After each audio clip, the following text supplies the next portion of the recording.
Hey guys, it's Erin, EW Wellness Solutions, and this is Dave Matthews' Too Much, which is the perfect song to talk about moderation. So if you've read my book, Why Can't I Stick to My Diet, I talk about moderation and how I think it's an urban legend, sort of like unicorns. And, you know, people that spend their last dollar and get a lottery ticket and money problems all go away. In that, who defines moderation? Who can only eat junky food moderately?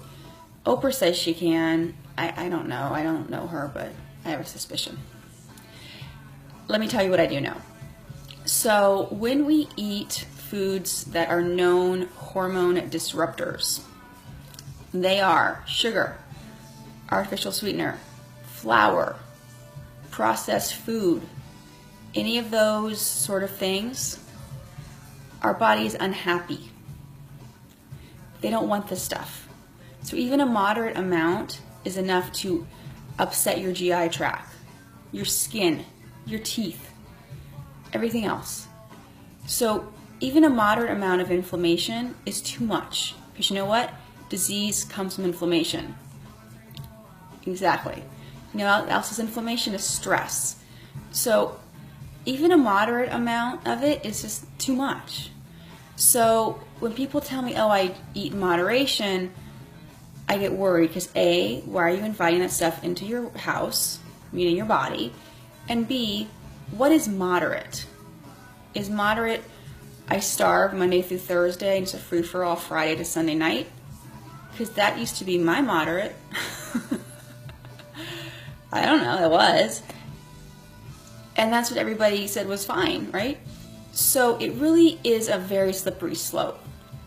Also, let's talk about long-term consequences of having such a diet.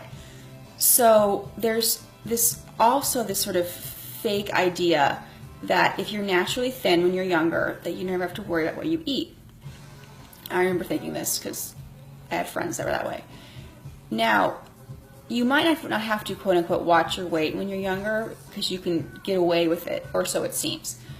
But all disease starts with inflammation. So if you have a diet full of inflammatory foods, which are those hormone disruptors I talked about earlier, you might not even be aware, but in 20, 30, 40 years, that diet of inflammatory foods, you flipped your genetic switch and you can be causing disease later. So, a lifetime of a moderate amount of junky food can lead to long-term consequences. This is a very fun topic. I know you're very glad you hit play. But when I hear moderation, it just kind of makes me nervous because it's saying you have a moderate amount of like strychnine. Like, how about we just have 0 strychnine? Also, it's really in the eye of the beholder.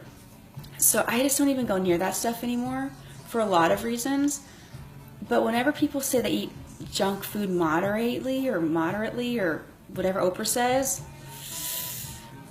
please rethink that. Because even a little bit of inflammation can cause long-term problems. And I don't just mean on the scale. I mean in your health. And even a little bit of health problems are necessary. They're completely preventable. You don't have to invite those things into your body, into your life. You make the decision when you pick up the fork or the bottle or the glass. Don't invite them over. All right. Thanks. This is Erin, EW Wellness Solutions, and have a good day.